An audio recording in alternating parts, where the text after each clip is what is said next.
안녕하세요. 캐빈베스먼 허정국입니다. 오늘은 여러분들이 재무제표 분석을 하실 때 굉장히 조심하셔야 되는 지표 항목 하나를 말씀을 드리려고 해요. 바로 미청구 공사인데요.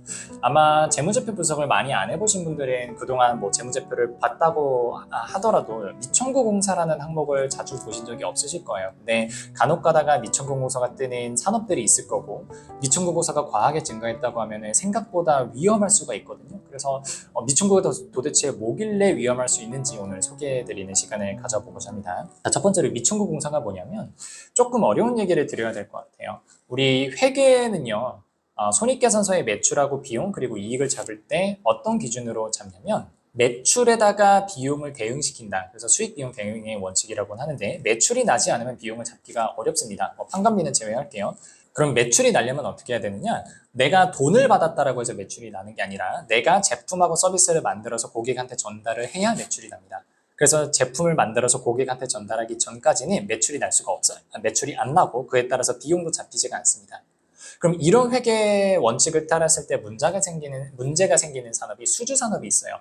저희 건설 산업, 조선업, 플랜트 만드는 산업들, 대규모 몇 년씩 프로젝트로 만드는 산업들 있잖아요. 이 산업들은 방금 말씀드린 수익비용 대응의 원칙과 수익 인식 구조를 따르게 되면 여러 가지 문제가 생깁니다. 아파트를 짓는 기업을 하나 생각을 한번 해볼게요. 아파트를 지어서 분양을 받아서 팔려고 해요. 그러면 건설사 입장에서는 조금 과장해서 말씀드리면 언제 매출을 잡아야 되냐면 아파트가 다 지어져서 고객들이 입주를 시작할 때 매출을 잡아야 됩니다. 그러니까 아파트를 짓는 데 한 3년, 4년 정도 걸린다고 하면 이 기업은 3년, 4년 동안 잡히는 매출이 없게 돼요. 그죠? 고객들이 아직 들어가지 않았으니까. 그리고 비용도 못 잡게 되는 거죠. 그러면은 3, 4년 동안 그 아파트 한 채만 짓고 있는 기업이라고 가정을 해본다면 처음에 1년차, 2년차, 3년차 때까지는 손익계산서상에서 아무런 일이 발생하지 않아요.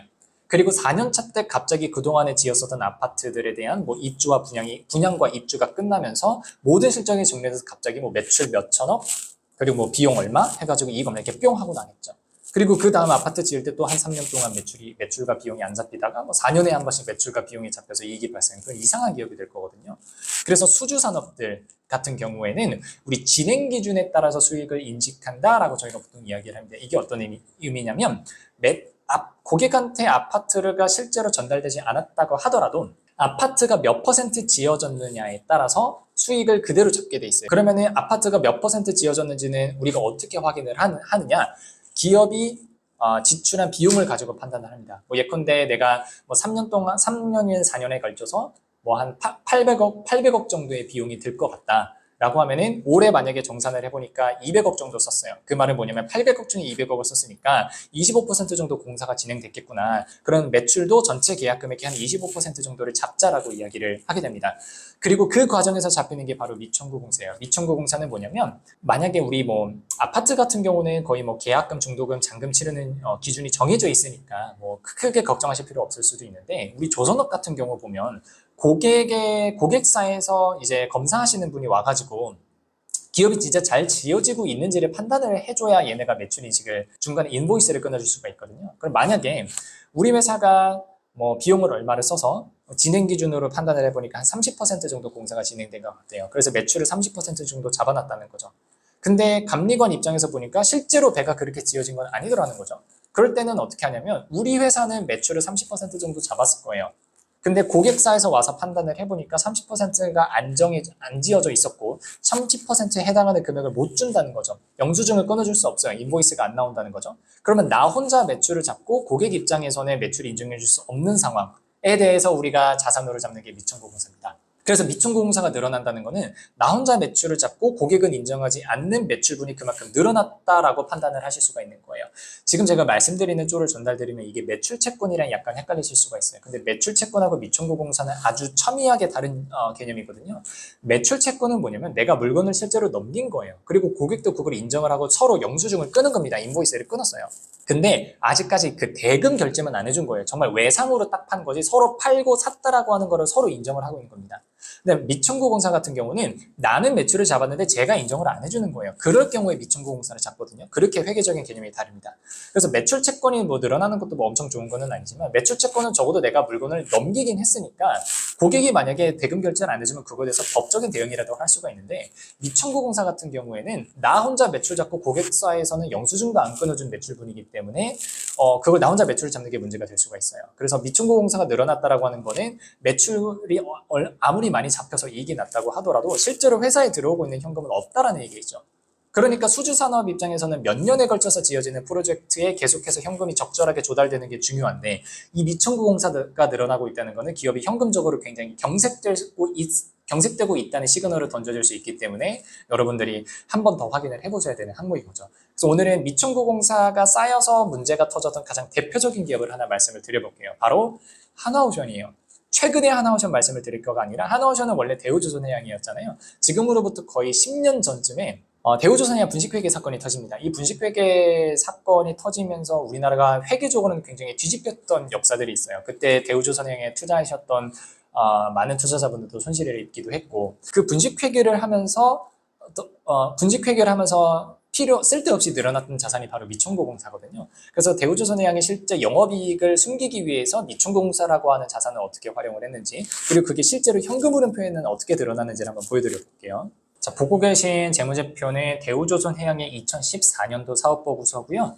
제가 지금 보여드리는 사업보고서는 대우조선해양이 그때 당시에 분식을 했었던 회계 자료입니다. 지금 그냥 2014년도 사업보고서를 여시면은 분식이 다 해결된 재무제표가 나와 있을 거예요. 근데 제가 일부러 더 찾아서 분식 회계를 했었던 재무제표를 보여드리는 겁니다.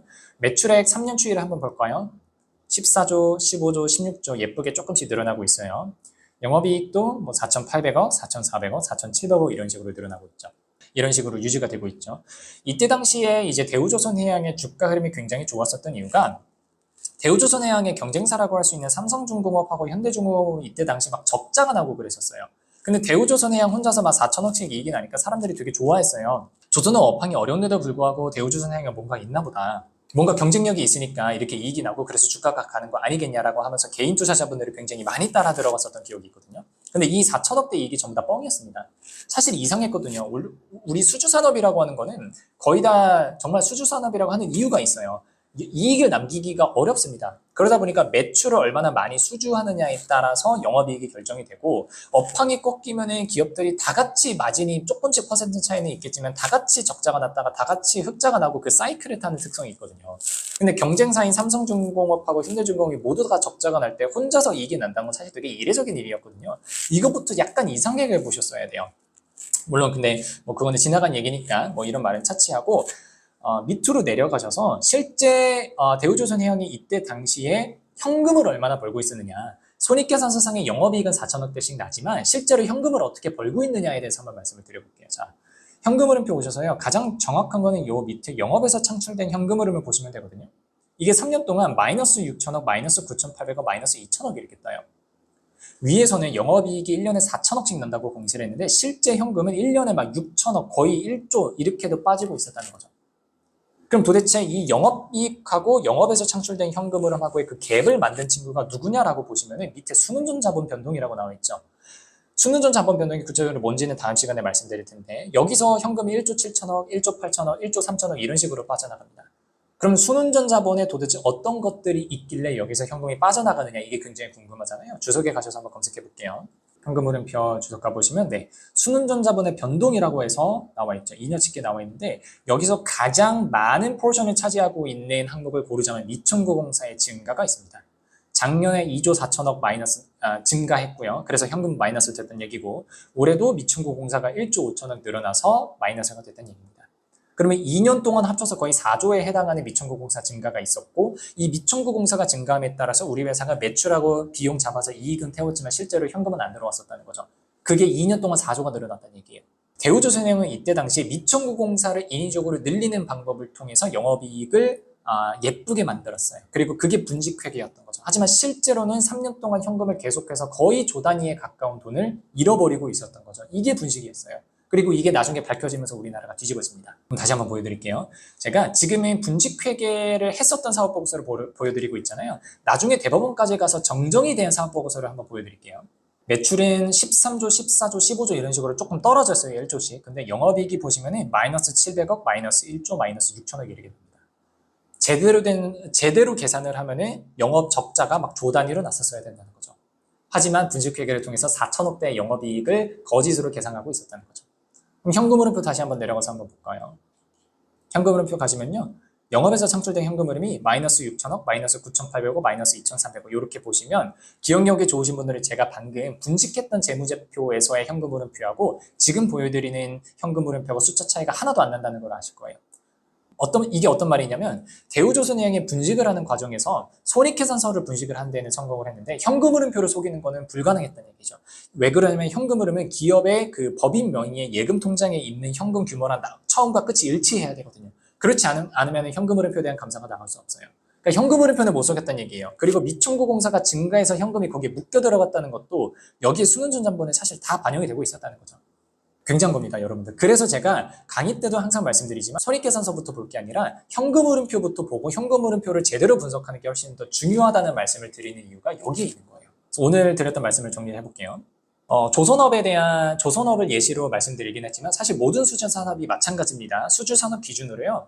지금은 미청구공사가 이제 회계 용어 밖에서 계약자산이라는 용어로 되어 있을 거예요. 뭐 건설업에 투자하시거나 조선업, 뭐 플랜트, 해양 플랜트 이런 기업들에 투자하시는 분들 한번 잘 재무제표를 살펴보세요.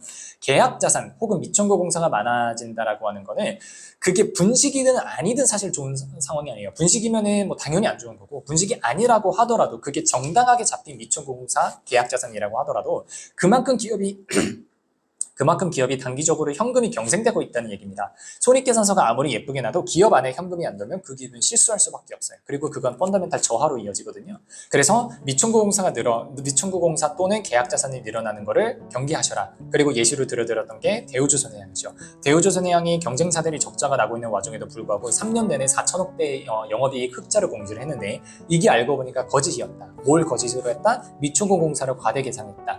그리고 현금흐름표는 거짓말하지 않았다. 그래서 약간 결론은 특이하게 나기는 했지만 미청구공사를 조심하시는 와중에 결국에는 현금흐름표를 면밀하게 꼼꼼하게 분석하시는 것이 개인 초보 투자자분들이 꼭 하셔야 된다는 말씀입니다. 네, 오늘은 여기까지 미청구공사에 대한 정리를 드렸고요. 도움이 되셨기를 바라면서 오늘 강의는 여기서 마무리하겠습니다. 감사합니다.